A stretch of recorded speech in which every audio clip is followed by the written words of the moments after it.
देसी जनता को सभ्य बनाना, राष्ट्र को शिक्षित करना। चैप्टर 6। इसमें हम लोग पढ़ेंगे अंग्रेज शिक्षा को किस तरह देखते थे, पूरब की जघन गलतियां क्या थी, व्यवसाय के लिए शिक्षा क्या है, स्थानीय पाठशालाओं का क्या हुआ, राष्ट्रीय शिक्षा की कार्यसूची क्या थी, अंग्रेजी शिक्षा ने हमें गुलाम बना दिया, यह किसने कहा, टैगोर का शांति निकेतन क्या था और कैसे काम करता था। ये टॉपिक आज हम इस चैप्टर नंबर 6 में पढ़ेंगे। नमस्कार, जय श्री कृष्णा, राधे राधे। मैं बबली गोस्वामी आपके अपने channel NCERT for all exams में आप सभी का स्वागत करती हूं। हमारा जो NCERT series 6 to 12 SST chapter wise चल रही है, उसका क्लास 8 का आज का वीडियो चैप्टर 6 है। मुझे पूरा विश्वास है कि आप हमारे साथ बने रहेंगे तो आपका CTET, UP TET, other state के जो टेट है, क्योंकि सब लगभग एक ही जैसे होते हैं, वो पास हो जाएंगे और DSSB KVS के एसएसटी सब्जेक्ट के पोर्शन में 90 से 95% तक सिलेबस जो है कंप्लीट हो जाएगा, जिससे आप अच्छा स्कोर कर सकते हैं। विश्वास के साथ बने रहिए और आप पढ़िए। तो आज हम समरी के रूप में पढ़ा रहे हैं। समरी भी पढ़ाएंगे तब भी थोड़ा लॉन्ग तो हो ही जाता है, क्योंकि कंसेप्ट बेस्ड क्वेश्चन आते हैं और हम छोड़ के अगर जो पढ़ाएं तो कोई काम का नहीं है आपका। ओके, इसमें हम लोग पढ़ेंगे, पहला टॉपिक आता है अंग्रेज शिक्षा को किस तरह देखते थे। अच्छा, इस टॉपिक को शुरू करने से पहले थोड़ा सा इसके ऊपर का जो है वो पढ़ते हैं। ये हिस्सा ब्रिटिश शासन के कारण यहाँ यानी भारत के राजाओं, नवाबों, किसानों, आदिवासियों पर किस किस तरह के प्रभाव पड़े थे, ये सब इसमें हम पढ़ेंगे। विद्यार्थियों के जीवन को समझना इसलिए जरूरी है क्योंकि भारत में अंग्रेज केवल भूक्षेत्र पर विजय और आय पर नियंत्रण ही नहीं चाहते थे।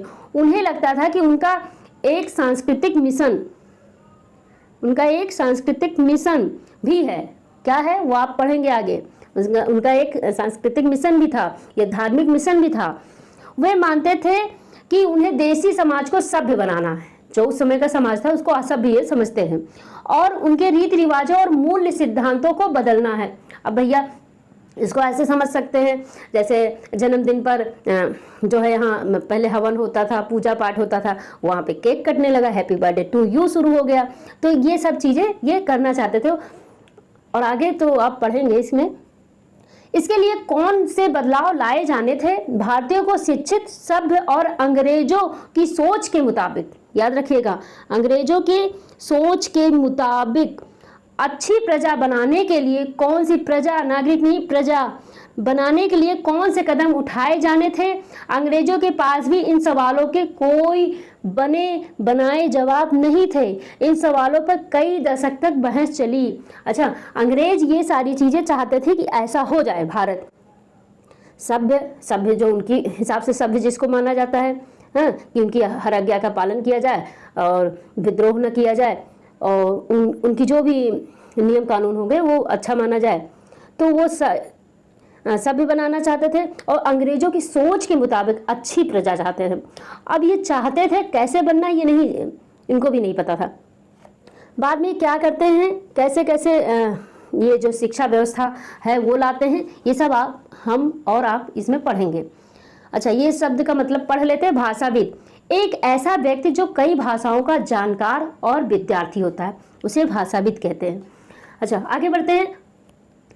पहला टॉपिक है अंग्रेज शिक्षा को किस तरह देखते थे। इसमें है, एक सेकंड, शिक्षा को किस तरह देखते थे, 200 सालों में किस तरह विकसित हुई भारत, 200 सालों में किस तरह विकसित हुए भारत। इस पड़ताल के दौरान हम इस बात पर भी विचार करेंगे कि भारतीयों में ब्रिटिश विचारों पर कैसी प्रतिक्रिया दी, और इस बारे में अंग्रेजों के विचार किस तरह विकसित हुए कि भारतीयों को कैसे पढ़ाया जाएगा। तो इसमें ये हम लोग पढ़ेंगे कि जो अंग्रेज सोच रहे थे भारतीयों को कैसे पढ़ाया जाए, फिर भारतीयों ने क्या प्रतिक्रिया दी, वो सब पढ़ेंगे। तो प्राच्यवाद की परंपरा, टॉपिक क्या है, प्राच्यवाद की परंपरा। इसमें है सन 1783 में विलियम जोन्स नाम के एक सज्जन कलकत्ता आए। उन्हें ईस्ट इंडिया कंपनी द्वारा स्थापित किए गए सुप्रीम कोर्ट में जूनियर जज के पद पर तैनात किया गया था। कानून का माहिर होने के साथ साथ जोन्स एक भाषाविद भी थे। तो भाषाविद क्या होता है अभी बता चुके हैं, जो कई भाषाओं के जानकार होते हैं। उन्होंने ऑक्सफोर्ड में ग्रीक और लैटिन का अध्ययन किया था। वे फ्रेंच और अंग्रेजी जानते थे और अपने एक दोस्त से अरबी सीखने के अलावा फारसी भी सीख चुके थे। कलकत्ता में आने के बाद वे रोजाना घंटों संस्कृत विद्वानों के साथ बैठकर उनसे संस्कृत की बारीकियां, उसकी व्याकरण और संस्कृत काव्यों का अध्ययन करने लगे थे। कुछ ही समय में उन्होंने कानून, दर्शन, धर्म, राजनीति, नीतिक, अंकगणित, चिकित्सा विज्ञान और अन्य विज्ञानों की प्राचीन भारतीय पुस्तकों का अध्ययन शुरू कर दिया। हेनरी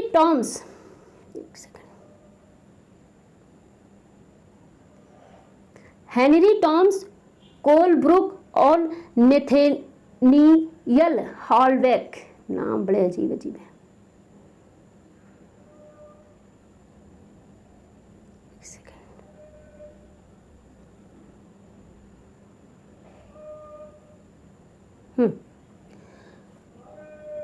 हॉलहेड ने भी भारतीय भाषाएं सीखकर संस्कृत व फारसी रचनाओं का अंग्रेजी में अनुवाद कर रहे थे और प्राचीन भारतीय विरासत को समझने के प्रयास में लगे थे। इन लोगों के साथ मिलकर जोन्स ने एशियाटिक सोसाइटी ऑफ बंगाल, याद रखिएगा इस संगठन का, एशियाटिक सोसाइटी ऑफ बंगाल का गठन किया। किसने? जोन्स। पूरा नाम क्या था? William Jones. ये भी पता चलेगा ये इन्होंने कौन कौन से हमारे धर्म शास्त्रों यानी सनातन धर्म शास्त्रों का अनुवाद भी किया। अंग्रेजी में अनुवाद कर रहे थे और प्राचीन भारतीय विरासत को समझने के प्रयास में लगे थे। इन लोगों के साथ मिलकर जोन्स ने एशियाटिक सोसाइटी ऑफ बंगाल का गठन किया और एशियाटिक्स रिसर्च नामक शोध पत्रिका का प्रकाशन शुरू किया। जोन्स और कोलब्रुक भारत के प्रति एक खास तरह का रवैया रखते थे। वे भारत और पश्चिम दोनों की प्राचीन संस्कृतियों के प्रति गहरा आदर भाव रखते थे। उनका मानना था कि भारतीय सभ्यता प्राचीन काल में अपने वैभव के शिखर पर थी, परंतु बाद में उसका पतन होता चला गया। उनकी राय में भारत को समझने के लिए प्राचीन काल में लिखे गए यहाँ के पवित्र और कानूनी ग्रंथों को खोजना व समझना बहुत जरूरी था। उनका मानना था कि हिंदुओं और मुसलमानों के असली विचारों व कानूनों को इन्हीं रचनाओं के जरिए समझा जा सकता है और इन रचनाओं के पुनः अध्ययन से ही भारत के भावी विकास का आधार पैदा होता है। ये उनकी सोच थी। ये देखिए, हेनरी टॉम्स कोलब्रुक की बनाई गई वह संस्कृत तथा हिंदुत्व के प्राचीन धार्मिक ग्रंथों के विद्वान थे। अच्छा, जोन्स और कोलब्रुक दोनों ही प्राचीन ग्रंथों को ढूंढने, उनकी व्याख्या करने, अनुवाद करने और ज़्यादा से ज़्यादा लोगों तक अपने नतीजे पहुंचाने में जुट गए। उन्हें विश्वास था कि यह परियोजना केवल अंग्रेजों को भारतीय संस्कृति से सीखने में मदद देगी, बल्कि भारतीयों को भी अपनी विरासत को दोबारा अपनाने और अतीत के लुप्त वैभव को समझने में मदद देगी। इस प्रक्रिया में अंग्रेज भारतीय संस्कृति के अभिभावक और मालिक दोनों ही भूमिकाएं निभा रहे थे। अभी हम लोग पढ़ेंगे कैसे अंग्रेजी आई।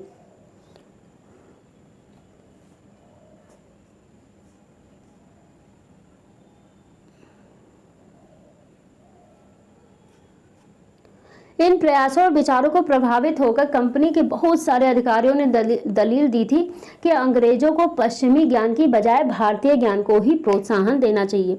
वे चाहते थे कि भारतीय प्राचीन ग्रंथों के अध्ययन को प्रोत्साहित करने और संस्कृत व फारसी साहित्य व काव्य पढ़ाने के लिए संस्थानों की स्थापना की जाए। 1781 में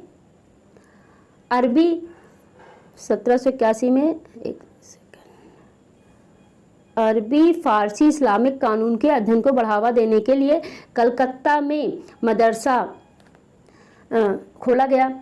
कहाँ पे? 1781 में अरबी फारसी और इस्लामिक कानून के अध्ययन के लिए कलकत्ता में खोला गया, यानी कोलकाता। वारेन हेस्टिंग्स ने पहल करके कलकत्ता मदरसे की स्थापना की और उनका विश्वास था कि यहाँ के प्राचीन रीति रिवाज और यहाँ की ज्ञान संपदा ही भारत में ब्रिटिश शासन के आधार होने चाहिए। 1791 यानी 10 साल बाद में बनारस में हिंदू कॉलेज की स्थापना की गई ताकि वहाँ प्राचीन संस्कृत ग्रंथों की शिक्षा दी जा सके और देश का शासन चलाने में मदद मिले। अच्छा, ये किसने किया था? ये जो हिंदू कॉलेज खोला गया था, ये अंग्रेज ने नहीं किया था। ओके, ये अंग्रेजों की स्थापना नहीं थी, वो आपका काम है कि हिंदू कॉलेज की स्थापना किसने की थी, ये आप सर्च करके कमेंट में लिखिएगा। 19वीं सदी की शुरुआत, उससे पहले ये हेडिंग है पूरब की जघन गलतियां। पूरब की जघन गलतियां क्या थी ये समझेंगे। 19वीं सदी की शुरुआत से ही बहुत सारे अंग्रेज अफसर शिक्षा के प्राच्यवादी दृष्टिकोण की आलोचना करने लगे थे। प्राच्यवादी मतलब प्राचीन। उनका कहना था कि पूर्वी समाजों का ज्ञान, हम लोग पूर्व में ही तो रहते हैं, जो एटलस है उस हिसाब से हम लोग पूर्व में रहते हैं। पूर्वी समाजों का ज्ञान त्रुटियों से भरा हुआ और अवैज्ञानिक है। उनके मुताबिक पूर्वी साहित्य अगंभीर और सतही था। इसलिए उन्होंने दलील दी कि अंग्रेजों को अरबी और संस्कृत भाषा व साहित्य के अध्ययन को बढ़ावा देने पर इतना खर्चा नहीं करना चाहिए। प्राच्यवादियों पर यानी प्राच्यवादियों पर हमला करने वालों में जेम्स मिल प्रमुख थे। जो जेम्स मिल थे वो प्रमुख थे, वो प्राचीन शिक्षा को नहीं मानते थे। उनका विश्वास था कि अंग्रेजों को देसी जनता को खुश करने और उनका दिल जीतने के लिए जनता की इच्छा के हिसाब से या उनकी भावनाओं को ध्यान में रखते हुए शिक्षा नहीं देनी चाहिए। उनकी राय में शिक्षा के जरिए उपयोगी और व्यवहारिक चीज़ों का ज्ञान दिया जाना चाहिए। इसलिए भारतीयों को पूर्वी समाजों के काव्य और धार्मिक साहित्य की बजाय ये पढ़ाना चाहिए कि पश्चिम ने किस तरह की वैज्ञानिक और तकनीकी सफलताएं हासिल की है, वैसे आप भी करिए, ये चाहते थे। तो आज भी हमारे बायोलॉजी और सब में पश्चिम के ही सारे जो है राइटर हैं। हिस्ट्री भी पढ़ो तो कोई भी डिफिनेशन या कुछ भी होता है तो किसी चीज़ का कोई डिफिनेशन दिया होता है तो विदेशी का ही नाम ज़्यादा रहता है। 1830 के दशक तक प्राच्यवादियों यानी प्राचीन ग्रंथों के जो थे हितैषी वादियों का विरोध और तीखा हो गया। 1830 तक और तीखा हो गया। थॉमस बेबिंगटन मैकाले, देखो मैकाले सबने सुना होगा, नाम पूरा नहीं सुना, नाम पूरा जानिए।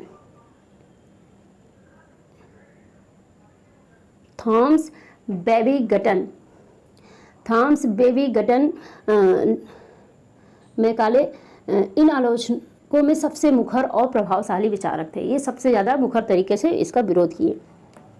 वह भारत को असभ्य देश मानते थे और जिसे सभ्यता का पाठ पढ़ाना जरूरी था। मैकाले के मुताबिक पूर्वी ज्ञान की कोई भी शाखा इंग्लैंड की प्रगति के समकक्ष नहीं थी। कह रहे हैं यहाँ की जो भी ज्ञान है वो उसके बराबर की नहीं है, समकक्ष मतलब उसके बराबर की। मैकाले का कहना था कि एक अच्छे यूरोपीय पुस्तकालय का केवल एक खाना ही, देखिए कैसे समझाया गया, एक अच्छे यूरोपीय पुस्तकालय का केवल एक खाना ही भारत और अरब के समूचे देसी साहित्य के बराबर है। ये तुलना की गई। इसमें बहुत ज़्यादा गुस्साने या बहुत ज़्यादा उत्तेजित होने की ज़रूरत नहीं है। हमें याद है हमारे इतिहास के जो टीचर थे वो बहुत ज़्यादा उत्तेजित होकर बताते थे, बताओ उसने हम लोगों को ऐसा कहा था। लेकिन वाकई में उस समय जो है हमारा जो साहित्य है इतना सब जल चुका था, इतने आक्रमण हुए थे, कुछ बचा ही नहीं था। तो उस समय के हिसाब से तुलना की गई थी कि कुछ नहीं है। एक अच्छे यूरोपीय पुस्तकालय का, लाइब्रेरी का केवल एक खाना ले लो, भारत और अरब के समूचे जो है देसी साहित्य के बराबर की तुलना की थी। यानी बताया बहुत नीचे हैं ये। उनका तर्क था, क्या तर्क था उनका? उनका तर्क ये था कि भारत में ब्रिटिश सरकार को प्राच्यवादी ज्ञान पर सरकारी पैसा बर्बाद नहीं करना चाहिए। अरे हमारा ही तो खा रहे थे, क्योंकि इससे कोई फायदा होने वाला नहीं है। गहन ऊर्जा और आवेश पूर्वक मैकाले ने अंग्रेजी भाषा सिखाने की जरूरत पर जोर दिया। गहन ऊर्जा और आवेशपूर्ण मतलब समझे बहुत जोर के साथ, बहुत ही गुस्से भरे ऐसे शब्द यूज कर सकते हैं। तो अंग्रेजी शिक्षा जो है, आज की जो शिक्षा व्यवस्था है, ये मैकाले के दिया हुआ है, क्योंकि इससे कोई फायदा होने वाला नहीं है, इसलिए उन्होंने कहा भैया ऐसा नहीं दो। गहन ऊर्जा और आवेशपूर्ण पूर्वक मैकाले ने अंग्रेजी भाषा सिखाने की जरूरत पर जोर दिया। उनका कहना था कि श्रेष्ठतम साहित्यिक कृतियों को पढ़ने का मौका मिलेगा, यहाँ के लोग पश्चिमी विज्ञान और दर्शन के क्षेत्र में हुए विकास से अवगत हो पाएंगे। इस प्रकार उनका कहना था कि अंग्रेजी पढ़ाना लोगों को सभ्य बनाना, उनकी रुचियों, मूल्यों और संस्कृति को बदलने का रास्ता हो सकता है, इसलिए इन्होंने किया था। अच्छा, 1835 का अंग्रेजों का शिक्षा अधिनियम पारित किया गया। 1835 मैकाले के हिसाब से ही, मैकाले के कहने के आधार पर ही 1835 का अंग्रेजों का शिक्षा अधिनियम पारित किया गया। यह फैसला भी लिया गया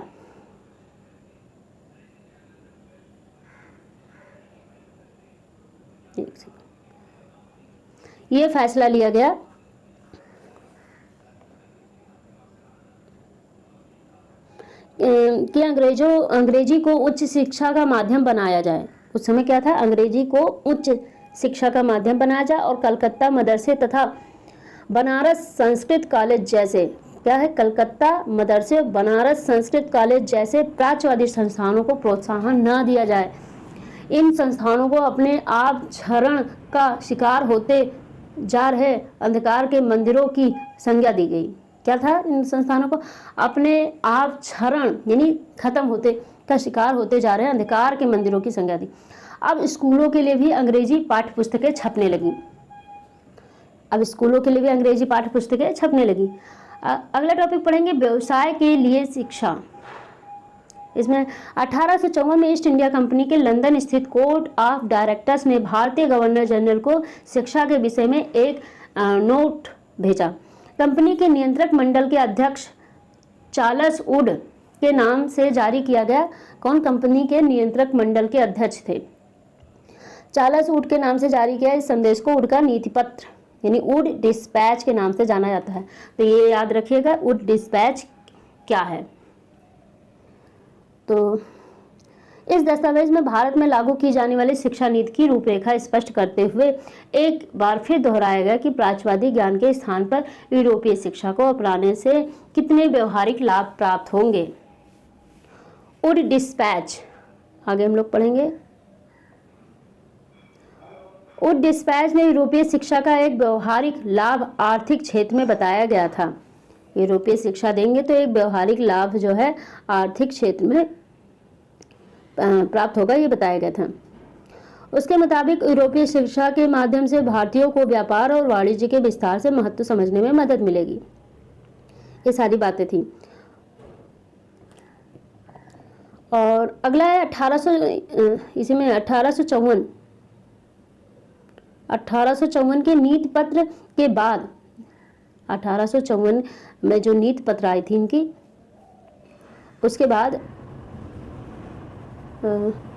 अंग्रेजों ने कई अहम कदम उठाए। अंग्रेजी शिक्षा विभागों का गठन किया गया ताकि शिक्षा संबंधी सभी मामलों पर सरकार का नियंत्रण स्थापित किया जा सके। विश्वविद्यालय शिक्षा की व्यवस्था विकसित करने के लिए भी कदम उठाए गए। 1857 में जब मेरठ और दिल्ली में सिपाही विद्रोह कर रहे थे, उसी समय कलकत्ता, मद्रास और मुंबई विश्वविद्यालय की स्थापना की जा रही थी।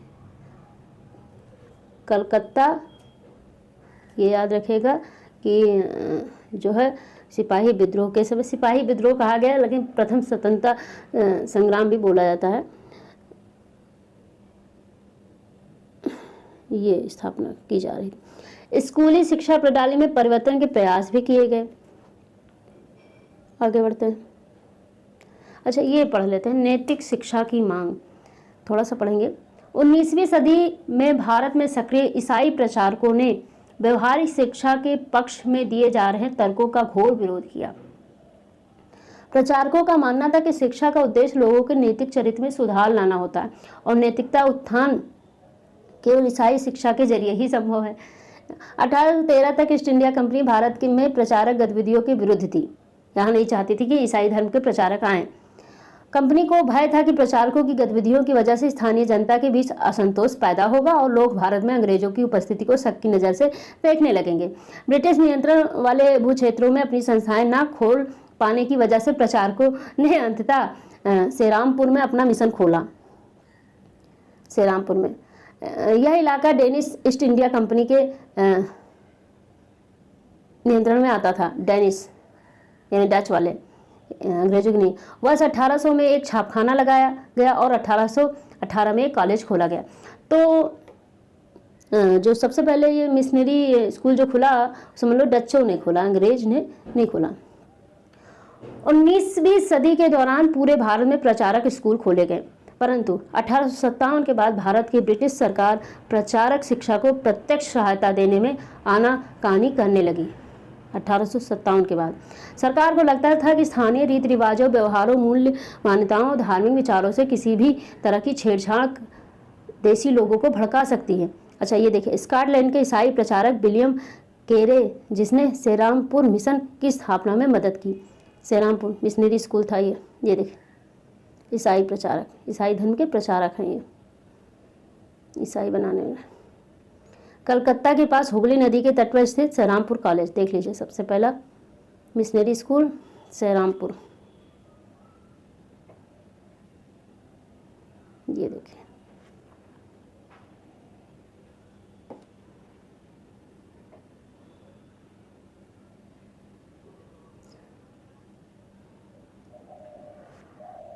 आगे अगला टॉपिक है स्थानीय पाठशालों का क्या हुआ। जो स्थानीय पाठशालाएं थी, जैसे गुरुकुल है, मदरसा हैं, वो सब उनका क्या हुआ। अंग्रेजों से पहले यहाँ बच्चों को किस तरह पढ़ाया जाता था, इन्हीं मदरसा और गुरुकुलों में, और उस समय बच्चे स्कूल जाते भी थे या नहीं, और अगर स्कूल थे तो ब्रिटिश शासन के तहत उनका क्या हुआ, ये सब इसमें पढ़ेंगे। विलियम एडम की रिपोर्ट। 1830 के दशक में स्कॉटलैंड से आई ईसाई प्रचारक विलियम एडम ने, कौन आया था ईसाई प्रचारक, विलियम एडम ने, यहाँ देखें, स्कॉटलैंड से प्रचारक विलियम कह रहे हैं, यानी स्कॉटलैंड से पहले आए। ईसाई प्रचारक विलियम एडम ने बंगाल और बिहार के जिलों का दौरा किया, पहले दौरा किया। कंपनी ने उन्हें देशी स्कूलों में शिक्षा की प्रगति पर रिपोर्ट तैयार करने का जिम्मा सौंपा था। कंपनी ने इनको जिम्मा सौंपा था, तो याद रखिएगा कौन, विलियम एडम। एडम ने पाया कि बंगाल और बिहार में 1 लाख से ज्यादा पाठशालाएं हैं।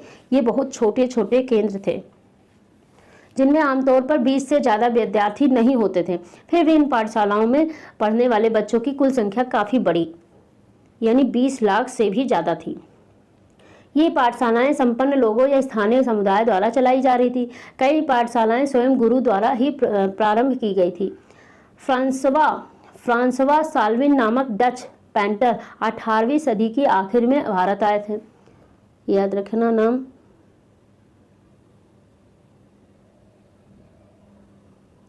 फ्रांसवा।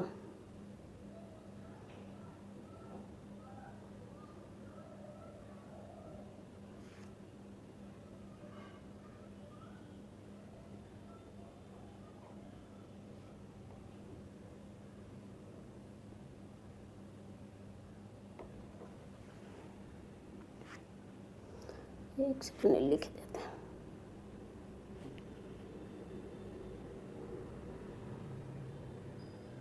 फ्रांसवा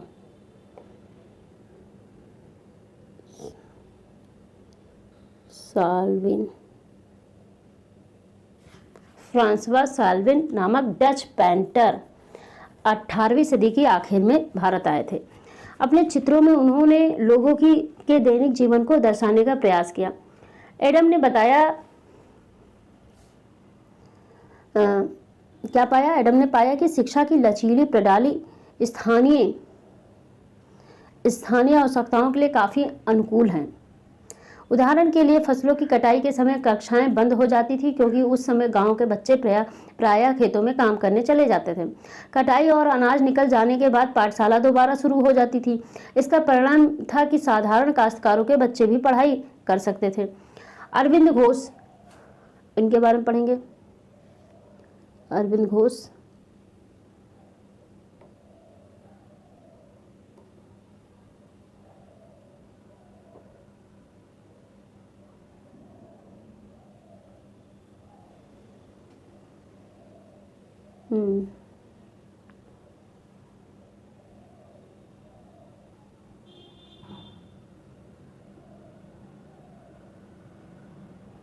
नहीं, अरविंद घोष का नहीं है, नहीं है अरविंद घोष।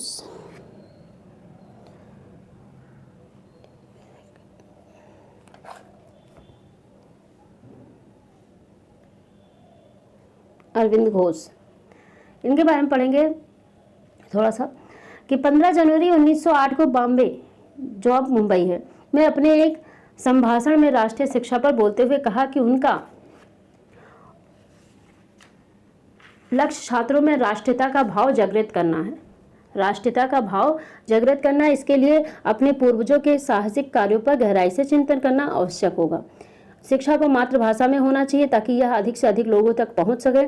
अरबिंदो ने इस बात पर भी बल दिया कि यद्यपि छात्रों को अपने मूल के साथ जुड़े रहना चाहिए, फिर भी उनको आधुनिक वैज्ञानिक आविष्कारों तथा लोकप्रिय शासन व्यवस्था के संदर्भ में पश्चिमी देशों के अनुभव का भी भरपूर लाभ उठाना चाहिए। बहुत सही, बहुत अच्छी लाइन है। इसके अतिरिक्त छात्रों को कोई हस्तकला भी सीखनी चाहिए ताकि वो स्कूल छोड़ने पर यथा संभव रोजगार पा सके। ये उनका था। इसी में अगला टॉपिक है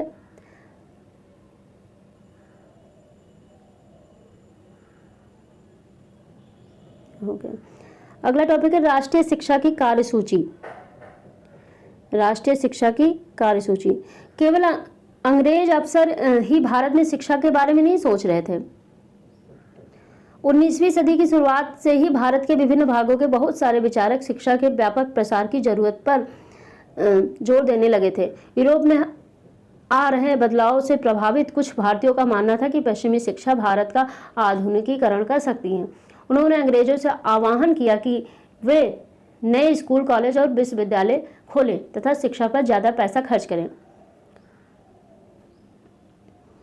बहुत सारे भारतीय पश्चिमी शिक्षा के विरुद्ध थे, जैसे महात्मा गांधी और रविन्द्रनाथ टैगोर इसी तरह के लोगों में से थे।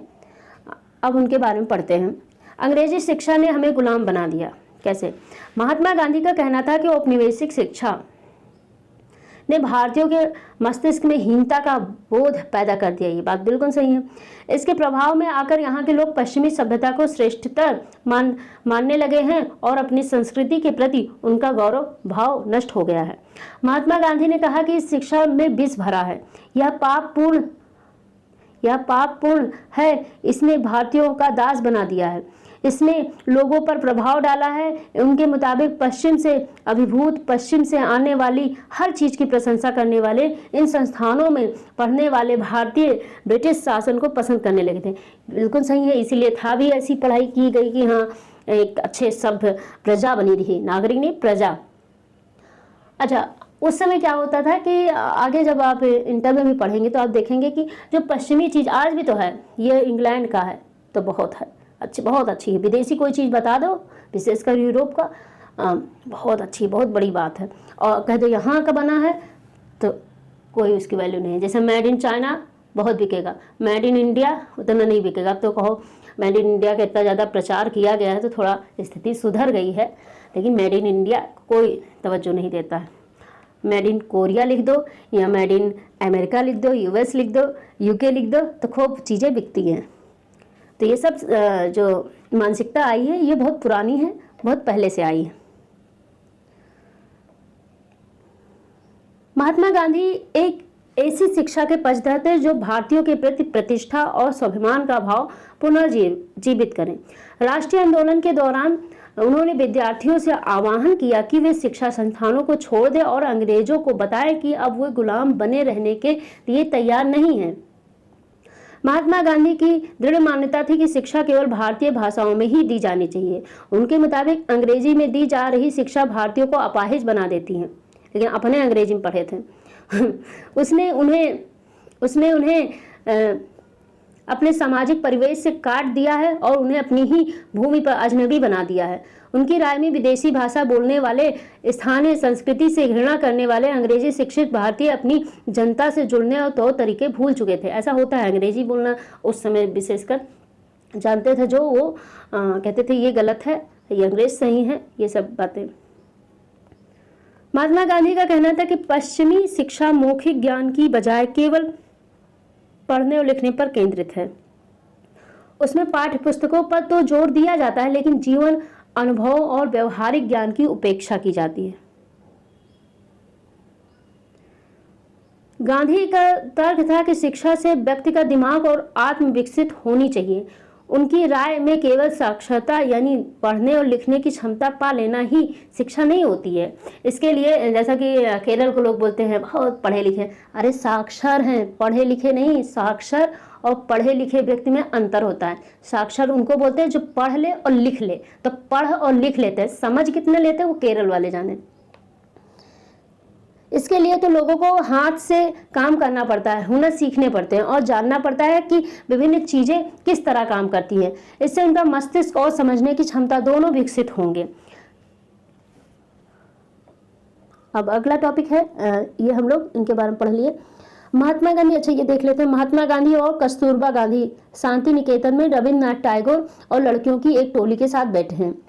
देखो रविन्द्रनाथ टैगोर जी वाकई में बहुत बड़ी शख्सियत थे।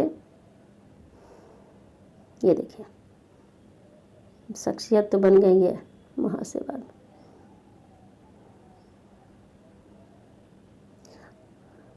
अच्छा ये पढ़ लेते हैं हम लोग थोड़ा। साक्षरता ही शिक्षा नहीं है, कैसे?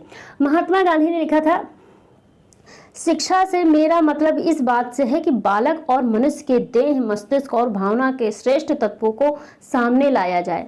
साक्षरता ना तो शिक्षा का अंत है और ना ही उसकी शुरुआत। यह तो केवल एक साधन है जिसके जरिए पुरुषों और महिलाओं को शिक्षा दी जा सकती है। साक्षरता अपने आप में शिक्षा नहीं होती। लिहाजा मैं बच्चों को शिक्षित करते हुए सबसे पहले उन्हें कोई उपयोगी हस्त कौशल सिखाऊंगा और उन्हें शुरू से ही कुछ रचने पैदा करने के लिए तैयार करूंगा। मेरा मानना है कि दिमाग और आत्मा का सर्वोच्च विकास इस तरह की शिक्षा में ही संभव है। प्रत्येक हस्त कौशल आज की तरह केवल यांत्रिक ढंग से ही नहीं बल्कि वैज्ञानिक ढंग से पढ़ाया जाना चाहिए। यानी बच्चे को प्रत्येक प्रक्रिया के क्यों और किस लिए का पता होना चाहिए। यानी रटने पर इनका था, रटने पर जोर ना दिया जाए, क्यों और कैसे होता है ये सब बताया जाए। टैगोर का शांति निकेतन, इसके बारे में पढ़ेंगे हम लोग। रविन्द्रनाथ टैगोर ने कलकत्ता में शांति निकेतन संस्था 1901 में, याद रखिएगा सन 1901 में खोला था, यह शुरू किया था। टैगोर को लगता था कि बचपन का समय अपने आप सीखने का समय होना चाहिए। वह अंग्रेजों द्वारा स्थापित की गई शिक्षा व्यवस्था के कड़े और बंधनकारी अनुशासन से मुक्त होना चाहते थे।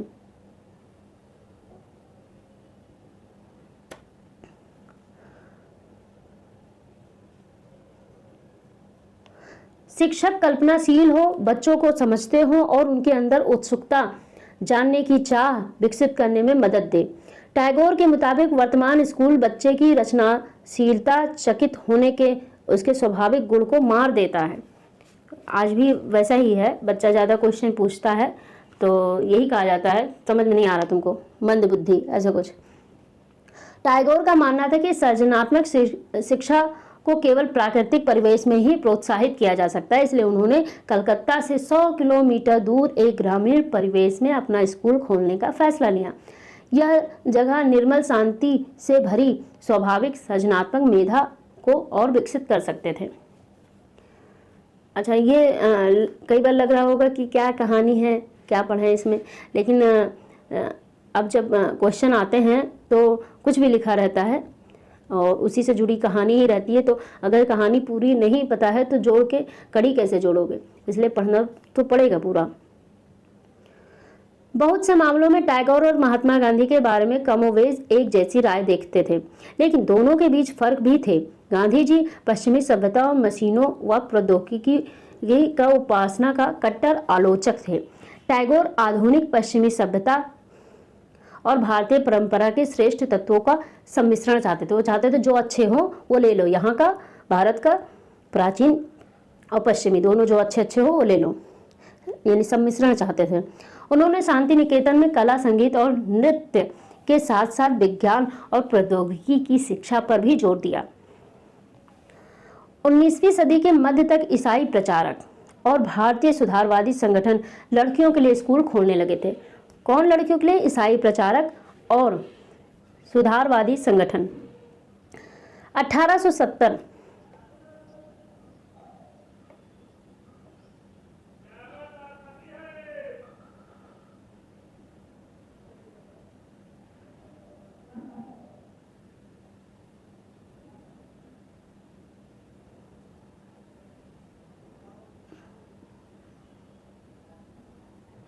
काफ़ी चीज़ें काट दी हैं।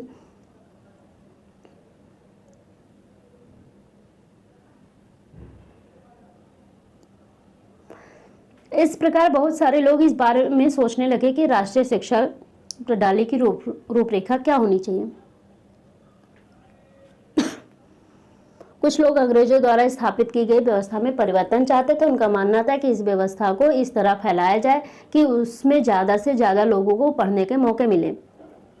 इसके विपरीत बहुत सारे लोग ऐसे भी थे जो कि एक वैकल्पिक व्यवस्था चाहते थे ताकि लोगों को सच्चे अर्थों में राष्ट्रीय संस्कृति की शिक्षा दी जा सके। कौन तय करे कि सच्चे अर्थों में राष्ट्रीय क्या होता है? इस राष्ट्रीय शिक्षा की बहस स्वतंत्रता के बाद भी जारी रहेगी। अच्छा, ये चित्र देखिए। कोयम्बटूर के एक प्रचारक स्कूल में खेल रहे बच्चे 20वीं सदी का प्रारंभ और 19वीं सदी के मध्य तक ईसाई प्रचारक और भारतीय सुधारवादी संगठन लड़कियों के लिए स्कूल खोलने लगे थे, जो भी हमने बताया। बस इतनी बात है। जैसा कि होमवर्क देते हैं हमेशा, जब रहता है तो दे देते हैं इसमें बुक में। ये आपके लिए होमवर्क है, ये आप करिएगा। नंबरिंग कर देते हैं 1 2 3 4 5। ओके, तो आप इसको करके लाइएगा। कमेंट में करिएगा, कमेंट में लिखिएगा इसका आंसर। और आई होप आप सभी को ये लेसन समझ में आ गया होगा। और इसमें जो भी डाउट होगा, कुछ ऐसा है ही नहीं, कहानी ही है सब। आप एक दो बार पढ़ भी सकते हैं, एक बार ही पढ़ लेंगे वह काफ़ी है। और हाँ, नोट्स बना लीजिए। तो बहुत अच्छा नहीं बन पा रहा है किसी कारणवश, तो आप हमारे चैनल से संपर्क करके जो नंबर रिफ्लेक्ट हो रहा है उससे आप ले सकते हैं, बहुत ही मामूली फीस पर। ओके, सो अच्छे से पढ़िए, अच्छे से रहिए और कायदे से पढ़िए। कुछ भी छोड़ने वाला नहीं है, क्योंकि कहीं से कुछ भी घुमा के पूछ लिया जाता है। इसलिए आप कायदे से पढ़िए और नोट्स बनाते रहिए, या आप परचेज भी कर सकते हैं, चाहे यहाँ चाहे किसी और चैनल पर, जैसी आपकी मर्जी, लेकिन नोट्स होना चाहिए। ओके, टाइम की बचत भी होती है, ठीक भी रहता है। और किताब तो पढ़नी पड़ेगी। आप हमारे चैनल पर किताब पढ़ सकते हैं। जो बुक है, ये बुक रीडिंग ही बोली जाएगी इसको। पूरा मैंने जो मेन पॉइंट था वो सब पढ़ा थे, मेन पॉइंट, इससे ज़्यादा और कोई है ही नहीं पॉइंट। ओके, सो ठीक है। Okay, bye bye.